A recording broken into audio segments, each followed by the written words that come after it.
Live? We We're are live. live. All right, Go live. let's do it. All right. Hello, everybody, and welcome to Energility, Connecting the Dots. It's our series of webinars focused on all things related to energy management. We cover efficiency, incentives, financing, conservation.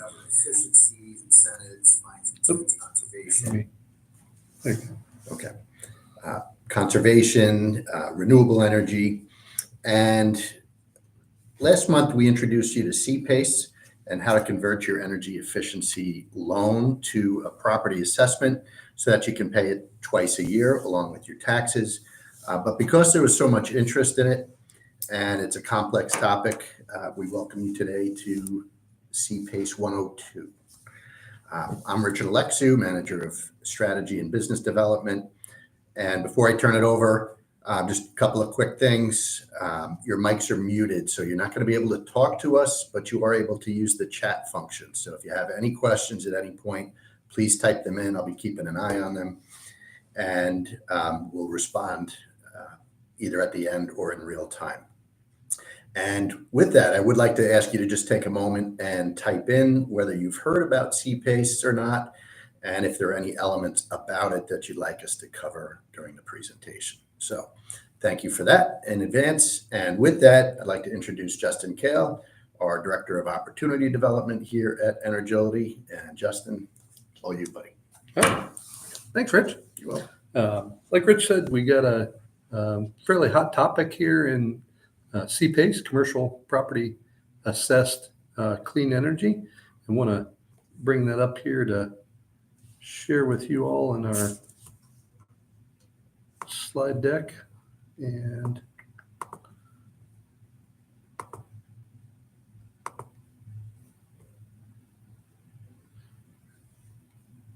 sorry for our delay here. Got the screen share too. So CPACE is a program that's been around for quite a while. Actually just had a good conversation earlier this week about the program being one of those, but it doesn't have a lot of traction. It's gotten quite a bit of traction, but in terms of most folks are very familiar with hey, I need a loan. I go to my bank. I want to go apply for a grant. I want to go get a rebate for my utility. Those types of ways to access funding for various projects are, I'd say fairly mainstream, right? Folks either know they exist or they know how to. Fairly transactional. And they know how to access them. There's a transactional element to that. And, CPACE is a little different. It's like Rich said, it's a loan, but it's also you borrow money if you're a building owner. So, if you're a building owner and you have deferred maintenance or you have ambitions to try and achieve a certain sustainability goal, there's a capability of doing an energy project, right? One that either reduces your energy consumption or you're adding renewable energy to the site and you're becoming more sustainable, or you're becoming you're trying to accomplish some corporate target. Those are all reasons that CPACE is good, because you can do those big capital projects. You can borrow money, but the borrowing mechanism is you're borrowing money against those projects, and it's treated a little differently than like an equipment lease or something where somebody's going to actually have rights to the equipment in your building. You go borrow $1 million to freshen up this building. If you did a capital lease loan, you're going to be on the hook to make those payments. Or, conceptually, I know I've talked to some lenders and some suppliers, and they're like, yeah, we don't ever want to come and set a crane out in a parking lot and repossess somebody's rooftop unit, but that's structurally and functionally the way that it would work. And so CPACE is a little different. So it takes away some of that risk, because in the end, you're borrowing money for your capital project, your HVAC, your lighting, your solar panels, maybe new roof, maybe new windows. So you're borrowing for things like that. but in a little different form and fashion, you're actually borrowing it and you're going to pay it back through your property taxes. So you keep paying your property taxes, you keep operating your building, and then it becomes, part of the operating cost of the building. And had a smart real estate guy kind of shared with me, he said, Justin, here's my perspective on CPACE is, he said, this is not necessarily about debt, or it's not necessarily about the projects. He's like, it's about total cost of operation.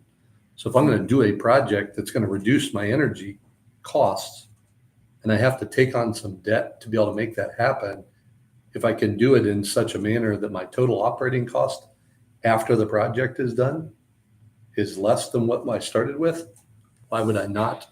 Why would I not do that? So now that I've got done with the prologue here, my monologue, I'll start with the presentation here. Let's share the screen and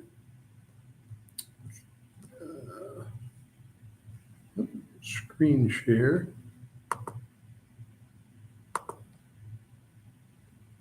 Is not wanting to convert for some reason.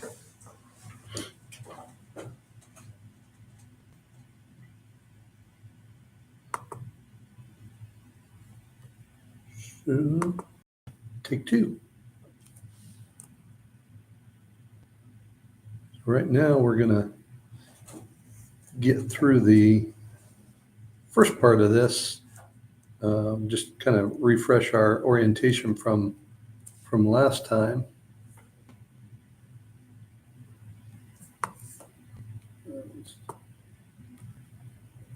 Try it this way here.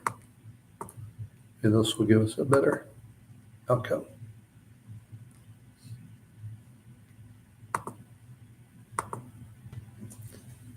There we go.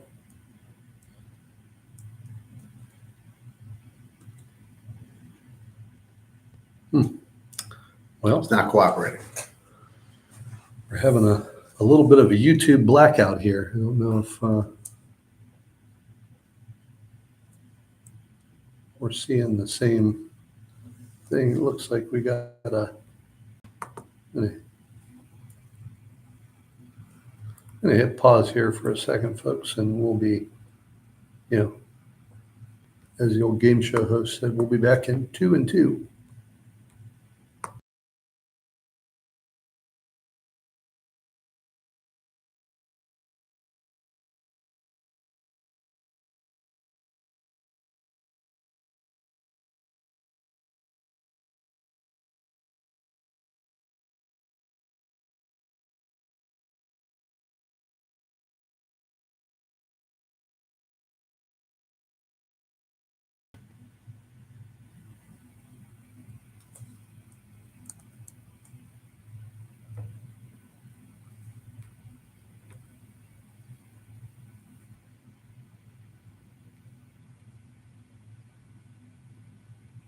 Yeah.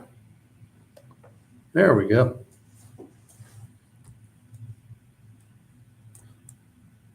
So like I said, last time, we'll hop back in here.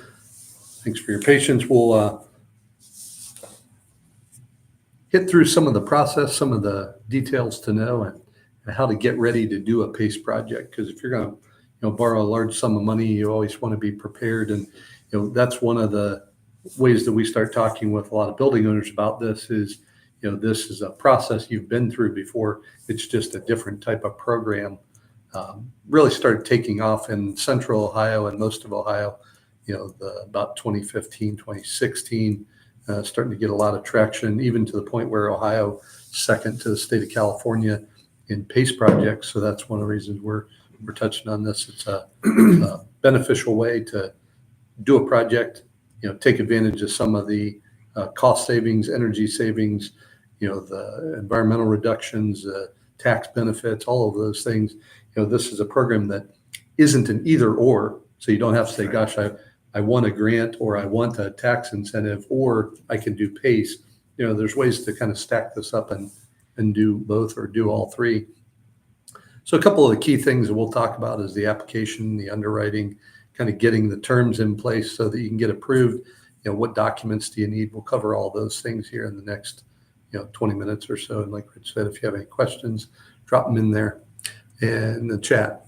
So last time with connecting the dots, we talked about preserving your cash and doing clean energy projects, and a little bit of the complexity about the support of what goes into making the program run. And so today we want to touch on this roadmap of what's some of the nuts and bolts. How do we theoretically get into the weeds here a little bit and talk about some of the details that when somebody hears about this program, there makes them a little more knowledgeable about what's going to be required.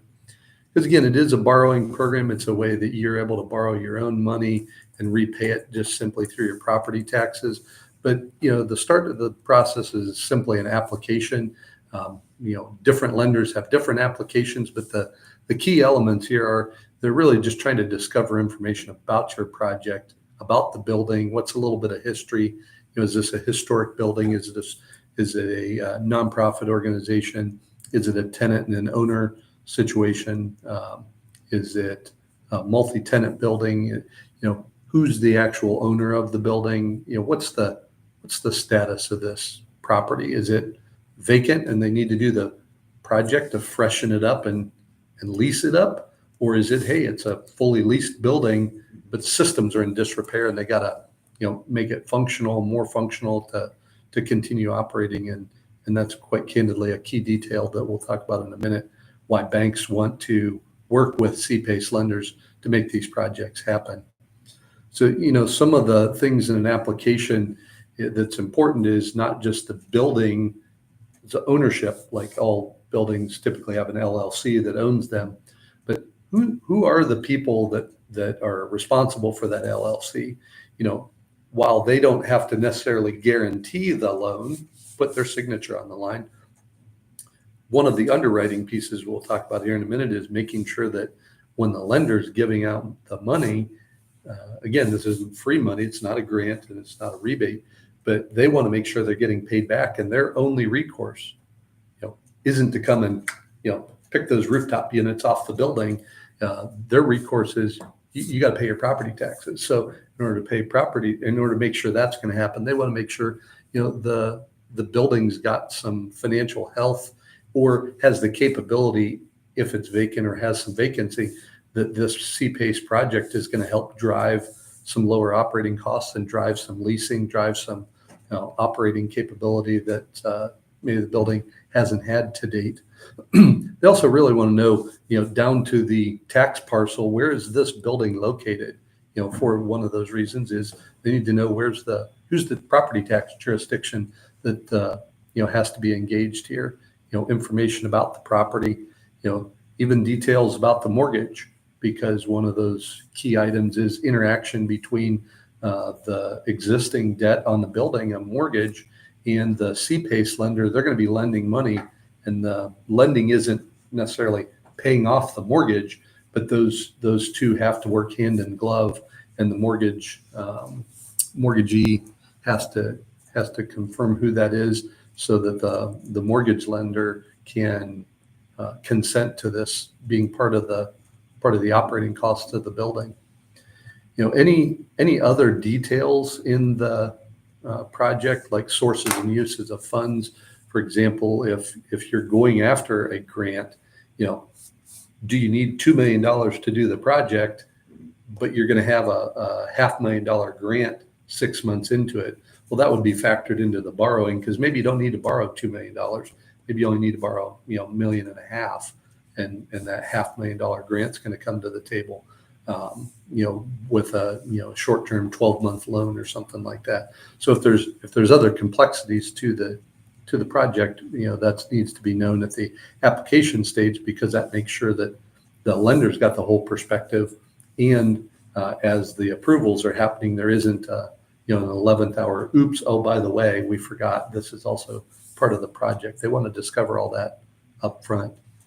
An energy audit's part of the process. There's kind of several documents that need to be shared at the very beginning, things like a mortgage statement, how valuable is this building, and appraisal, but also an energy audit. What are the details of the project, right? Is it just, hey, I want to replace, we've had CPACE projects that have been just as simple as HVAC and lighting. Some have included building control systems. Some have been, 4, 5, 6 different project elements all at the same time. So the energy audit kind of refines some of those details so the lender can make an educated, decision on the project. And then at the end of the day, how much are you actually asking for? Some projects need fully funded, and some the owners got some capital. And one of the benefits, we shared earlier is try to preserve some of that capital. So, how much is this project going to cost? And also, what are all the costs involved? The legal costs, the program costs, all of those PACE program costs can be rolled into the borrowing amount. So that's again a way that we present this to owners where it's a net no out of pocket. There may be some deposits or some fees that you may have to pay up front. You'll get reimbursed for those, usually through a credit in the closing statement, or you could potentially get a check at closing. Depends on the lender and the end result of the project. So some of those key details, again, the energy audit. The reason the appraisal is important is because not only do they want to know what the building's worth today, and they can see that in some cases on the county auditor's site, but the values aren't updated every year. So it may have been a while, the building may have transacted maybe 10 years ago, and every couple of years the county's going through and doing an update on valuation, but that's not necessarily in line with what the marketplace is all the time. So an appraisal needs to have been completed, within the last year or two, maybe as many as 3 years. Recently, with the real estate market and financial markets, lenders want to see something, maybe no less than 2 years out.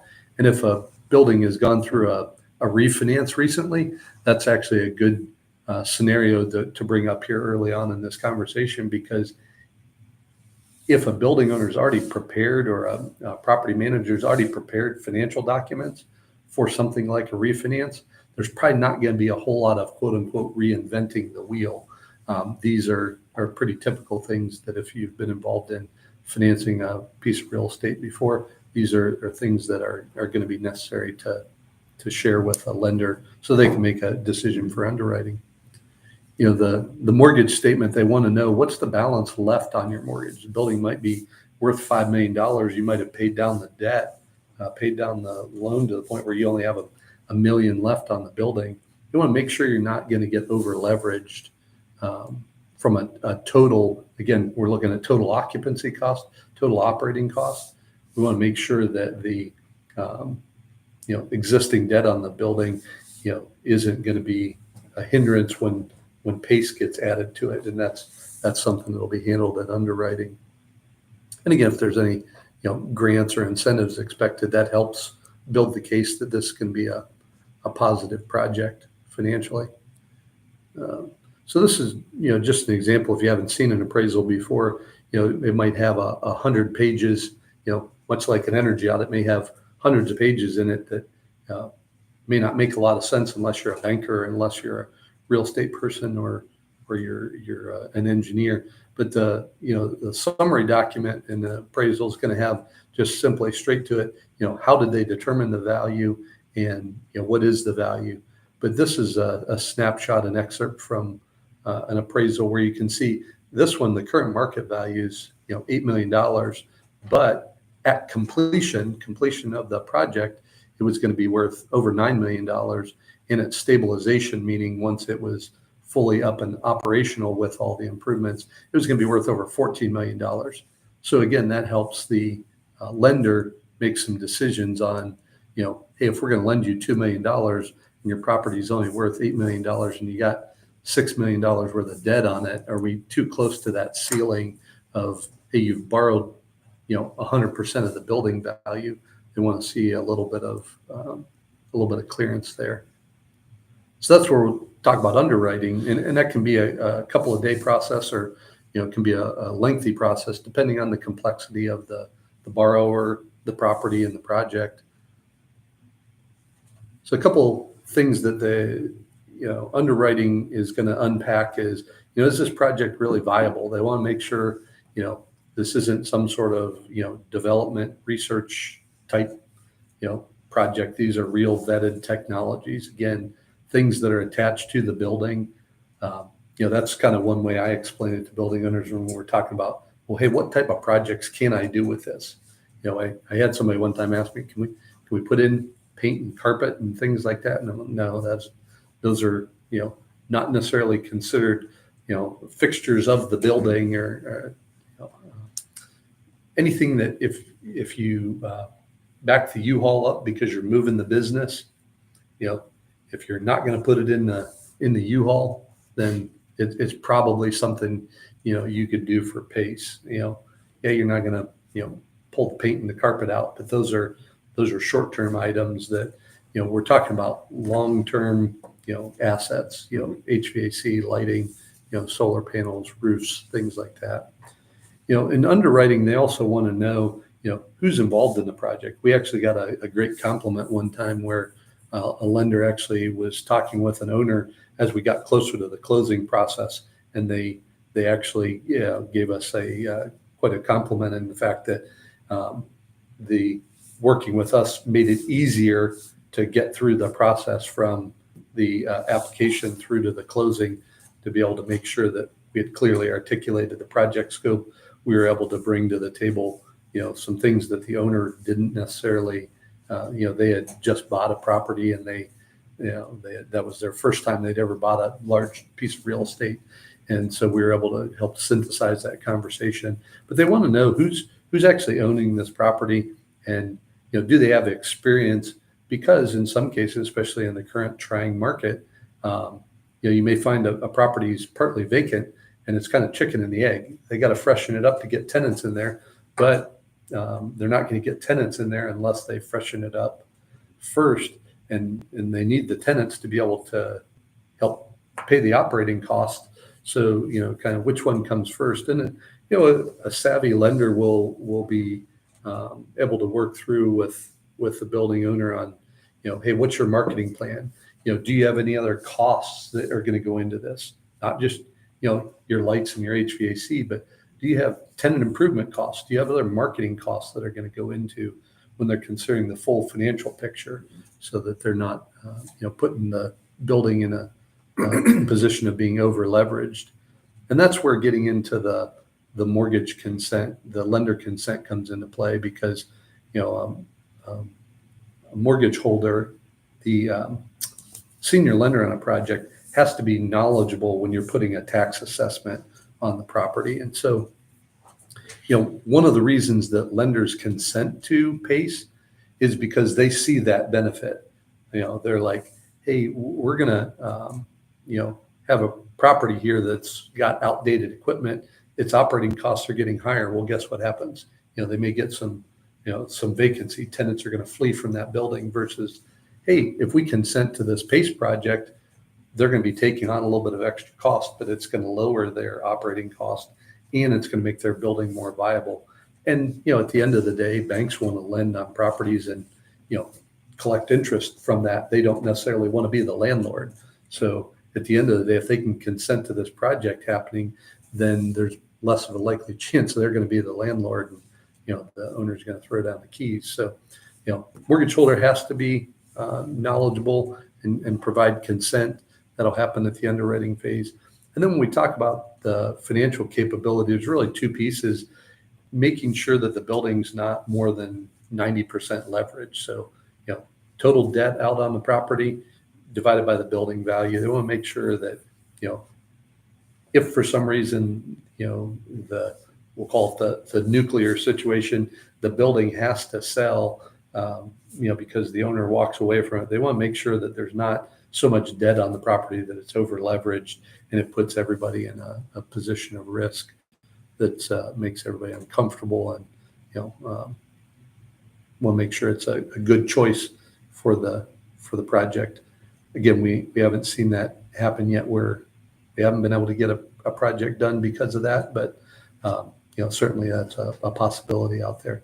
And then the other thing is from a cash flow standpoint, every year buildings, these real estate buildings are making money or they should be, right? In order to keep persisting. What is that annual cash flow, before they take on the PACE payment? And is there still some capability or what is called debt service coverage ratio? Is there at least enough cash to pay the debt service on the PACE loan? So a couple things to think about in terms of a term sheet. In the last slide, we had a statement on there that, this is very similar to, other financing. There's going to be the loan amount, how long is the term of the payment? I'm going to go back for just a second. One of the items in the energy audit is the equipment's expected useful life. And over on the right-hand side, you can see the expected equipment useful life. And that's one of those items that I don't determine that. Rich doesn't determine that. Our engineers don't determine that. The bank doesn't determine that. Those are the expected useful lives from ASHRAE, or American Society of Heating, Refrigeration, and Air Conditioning Engineers. The engineering nerds in the room. That organization actually sets a lot of the expectation for the life of mechanical and lighting equipment, each building envelope systems. And there's some different sources out there, but the ASHRAE is one of the primary ones that sets a lot of the project mechanical equipment life that's in a project. And that equipment life is important because when you're looking at the term, how long the PACE loan is, that's going to be based on what equipment are you putting in place that you're borrowing the PACE funds for. Again, it's not like an equipment lease where you're giving up rights to that equipment, but the lender wants to know how long is that equipment going to be in place. So when you say, hey, this equipment's going to last 20 years, is it a boiler and chiller? Is it a furnace and an air conditioner, or a screw-in light versus a whole new fixture? Those are things that are important because that determines the length of the term. And then it's amortized out over that term. And typically those line up. So if it's a 25-year loan, it's going to be amortized for 25 years at a fixed rate. And then, something like prepayment penalties, if the owner decides here in 3 to 5 years they want to pay it off, there may be a penalty for that. If 10, 12 years down the road, they want to pay it off, that's, maybe has less of a penalty. But one of the reasons that folks do PACE is because when they go to sell the building, they don't have to pay it off. So that's usually something that's kind of secondary in nature, those prepayment penalties, because they're taking a long-term look at the building and thinking about it from the context of, hey, if I put all this money in the building, even if I sell the building, I still get the value out of that because I have a building that's, had new systems in it 2 years, 3 years, 5 years ago. So the systems are still going to be around for a while. So that building value stays up. But that's something to think about. And this, just a quick snapshot of a term sheet from a project we did with Nuveen Green Capital. It's going to have something in there about financed, how much are the net proceeds? There are some things that, get paid out at closing, what's going to be left, what's the interest rate going to be, and, right now, you see this one was at about 5.15%. The 10-year treasury is a financial benchmark that a lot of institutions use to kind of guide lending rates. That's the one that we watch, almost daily. To see what's happening there, because a lot of the private equity lenders in the CPACE space use that as the barometer, and they adjust by a few 100 basis points or a few percentage points. So, the current rate somewhere, been floating between like 4.4 and 4.6, 4.7.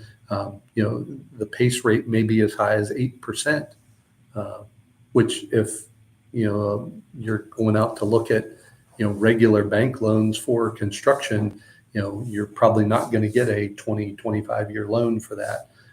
You're going to get a shorter term loan. maybe at a lesser rate, but those are things that you can factor in. And, term sheet's going to have those key details, really transactionally, what has to happen in terms of deposit, what are your, what all's covered in the disbursement of funds. So carrying on with the theme of connecting the dots, once we've got through application and underwriting, there's term sheet in place. One of the things, and you'll notice here in our roadmap, really once you get the process started, a lot of this stuff begins to overlap. And so there's things done in parallel. So as underwriting's happening, we're starting to gauge a level of confidence in the project moving forward. And once we've gotten a signal from the lender, we work with the lender and the local municipality where the building's situated to make sure that they know what's happening, because this is a repayment through property taxes. So that key function requires that it goes through a legislative approval at the municipality. Now, some municipalities, especially around central Ohio and some other pockets in Ohio, there's quite a few jurisdictions that have had PACE projects. So they've already got a structure in place, an energy special improvement district. They're already familiar with the process. They know what's being asked. One question I got here probably about a year or so ago by a prospective borrower was, gosh, why do I have to go to city council to get approval if this is my money? And that's specifically it, right? It's you're paying your property taxes, but you want part of your property taxes to go to repaying your lender, and the property taxes is a public function here. So it does require that approval. This is where the legal folks really earn their chops to be able to make this happen, because this is I'd say a typical process. It's a special assessment. Those are not uncommon. Municipalities, and this, I guess, again, is another way to think about PACE is municipalities have been doing this for a long time.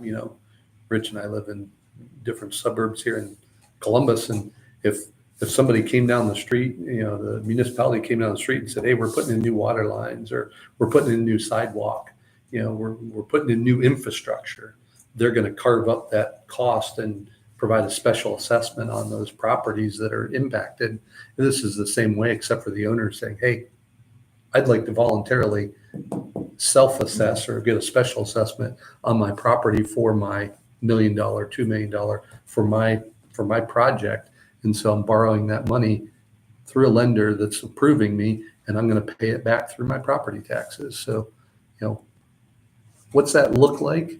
Well, in looking at just a snapshot from an auditor's website for a project here, you can see this building pays about $76,000 in taxes, for the current year, and then there's an $85,000 SA or special assessment. That special assessment's broken out down here, so they're paying that charge at $42,000. And then, their next payment's going to be another $42,000 for, the $85,000. So again, they're still paying their property taxes. They're just paying this extra to be able to repay their lender. And you can see in their current distribution, the local services, the metro parks, the zoo, the school district, the city still get their money. So they're still paying their property taxes. It's just one part of their property tax bill now says, hey, we're paying back this special assessment. And that's why the legal proceedings have to happen, because when the county gets the tax bill, they need to know where's all that money go. So they know that $76,000 goes to all these services and such. And then they also now know that $85,000 goes to that special assessment. So it's, again, that's kind of pulling back the curtain a little bit. That's kind of why, and a lot of people are like, gosh, I don't like digging into the weeds of where's the tax bill going, but it's a necessary function of the real estate. So a little bit about the sequence, because some of this stuff does happen in parallel, is kind of pulling it all together. The Energy Special Improvement District is the mechanism that can have that special assessment go from the property tax, from the building owner to the lender through the property taxes. So that has to be in place. So some projects, and that's kind of why some of these have, floating ranges, because some projects, if a PACE project hasn't been done in their jurisdiction before, that special improvement district has to get set up before anything else can happen. Because it's great that the owner wants to do it. It's great that they have a lender, but there's no mechanism for them to be able to pay back through the PACE program without that special improvement district. So that has to happen. How long does something like that take to get set up? That's a good question, Rich. And really it comes down to the jurisdiction. Most frequently, I'm hard pressed to think of an example off the top of my head where it's less than that. But most jurisdictions have like 3 readings at city council. And a lot of times it's read it into the record, then there's a comment period, and then there's an approval period. Now, we've had some projects that when they're going through that process, it gets pretty quick. For example, City of Columbus has had dozens of PACE projects done, and they have actually, because the special improvement district's already set up, that local approval happens pretty quickly.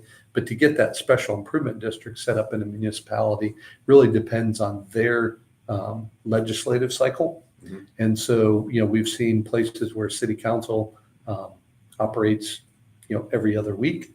Some of them it's every week. Some of them it's once a month. Some of them it's actually by, hey, if we have this special situation, we'll make a modification and do that. But typically you can plan on at least a couple of city council cycles. So good question. Does it ever make sense to leverage your elected officials to help move this along, or not necessarily? I would say they're going to need to have some buy-in and knowledge that this is happening. And because, PACE project, usually they tend to be bigger.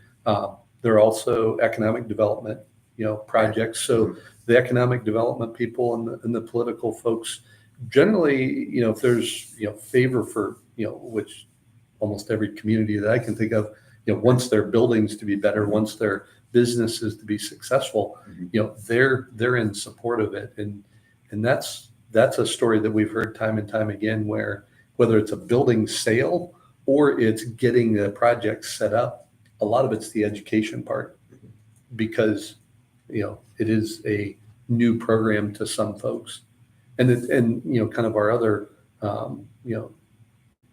key points here about lender has to provide some approval, whether it's through their directly smaller organization, or whether they have to go to a lending review board. But the local approval, even if the ESID is already set up, it still has to go through those readings at city council, because it has to be adopted. The only extra step in a kind of a first time through is getting that ESID set up. But those local folks, they want to know about these projects, and they're usually pretty excited to help get some support behind them, because we've done several in different communities where it's like, hey, we've been wanting to do something with that building, or we've wanted somebody to take an interest in that building. And even some that we're working on right now, it's like there's some support behind it, but it just takes time to make it happen. So at the end of the day, go through the process. The owner meets borrower and join together, and there's capital for the project. So the projects get to happen because that capital gets deployed. The big takeaway at closing is, owners are reimbursed for anything out of pocket. The capital is there and available to get the project done. I know our webinar is not talking about doing the projects, but that's a big question a lot of folks ask is, gosh, I get through this process, how long does it take to get the money? Well, the short answer is, once you close on it, the money is available. Those things are all baked into the term sheet about, disbursements. If a building, candidly, if a building's dilapidated and you're using this to fix it up, one of the elements of the term sheet may be hey, Rich, you got to get your building leased up to a certain level before we'll release all the payments. Or conversely, we'll release all the payments so you can get it freshened up, but you're still going to be on the hook for it until you get it leased up the way you said you were going to. Then we'll take away your liability from signature. But at the end of the day, you close and the money is there so you can do the project. And really from a compliance standpoint, PACE, at least in Ohio, is pretty light on compliance. The lender wants to get periodic updates to make sure that the project is cash flowing and doing what they said they were going to do. We provide a measurement verification report to our clients on these types of projects annually, so they make sure, hey, you said you were going to do this, and here's what you thought was happening. Here's what actually is happening. So if they've done their work up front, it's a quick checkpoint. Yeah. You keep doing it. Yeah. Okay. And for example, we've been engaged for a project here recently to look at up in Michigan, and they have a specific set of requirements that the project has economic hurdles that it has to clear, and some measurement verification that is required. So that's something that we've kind of been on the front end of being proactive on that. But usually, whatever we provide our clients, that's more than whatever the lender's asking for. Right. So just to kind of wrap it all up, it's a simple discovery, learn about the building, understand what the status and the projects are, and then, begin with the end in mind, whether that's doing this project or others. That's, I guess, maybe common sense, not always commonly applied. And, being transparent and showing your work, whether it's up front in the review, the appraisal, the financials, working with good partners. I can't say it enough how easy it can be to get through something that seems as arduous as this. If there's the right folks at the table and everybody's in that collaborative mindset. On a couple deals, we've gotten to the 11th hour and all of a sudden nothing nefarious, but it was, hey, gosh, it looks like this building's in a,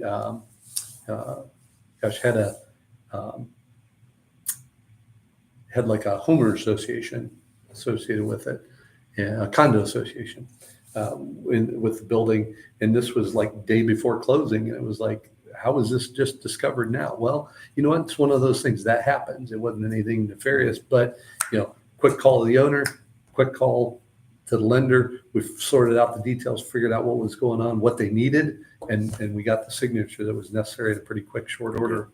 So it's one of those things with, being transparent, good partners, so you can go quite a long way. So early on, you had mentioned that PACE is typically used for larger loans. Where's the line between large and small, and what's the opportunity for those that may have a smaller loan or lending project that they need to get done? Mm-hmm. So I'd say there's a couple of nuances. A lot of the private equity folks that are lending will have a floor, whether it's $1 million, $2 million, a couple $1 million. Some lenders will only play in certain spaces, so they may be specific to the hotel market or multifamily, or may want to focus on primarily on new developments, not necessarily on retrofits. And as the market has shifted recently, some are just simply saying, hey, this is what's less risky in the market. Right. But some of them will go down to $200,000, $500,000 projects. There's an organization called NOPEC, Northern Ohio Public Energy Council. They have a PACE program, and it specifically is geared towards their communities. First of all, they have community aggregation for energy, but they will do projects all the way down to $100,000 and up to $1 million. So they have a specific band that they are operating in, and then they even have a small set-aside program for projects smaller than 100,000. But I would say, our experience is once you start getting less than $500,000, you start getting into the question of, what are the fees? Whether it's our consulting fee, whether it's the lender's program fee, origination fee, all those things our goal is always to get those developments done where, 80 to 85% of the cost of the deal is actually in the building, the construction cost, the value add components to it, because owners don't like to pay fees. As much as they don't want to pay a higher interest rate, they don't want to pay a lot in fees. And there are fees to run these programs, and that's a necessary function. So there's really, again, having good partners and being transparent with the work is a good way to define that. That was a little bit of a long-winded answer to your question. It was a good answer. Yeah. All right. Is that it? I think that kind of wraps up what we were wanting to. That's the ribbon on it. Okay. So thank you, everybody, for spending a little time with us today. And we appreciate you. Send us an email to Justin at Energility or Richard at Energility if you're interested in receiving a copy of the slides, or if there's a topic that you'd like us to cover in the future, or if you just have a question. You can always find us on YouTube. Just go to youtube.com and search for Energility, and you'll see our library of previous webinars. Please join us next month on March 20th, where we will be talking about tools of the trade. And with that, thanks for being part of our energy conservation journey. Let's make every watt count. Keep on conserving. Take care, everybody. Thank you. Perfect.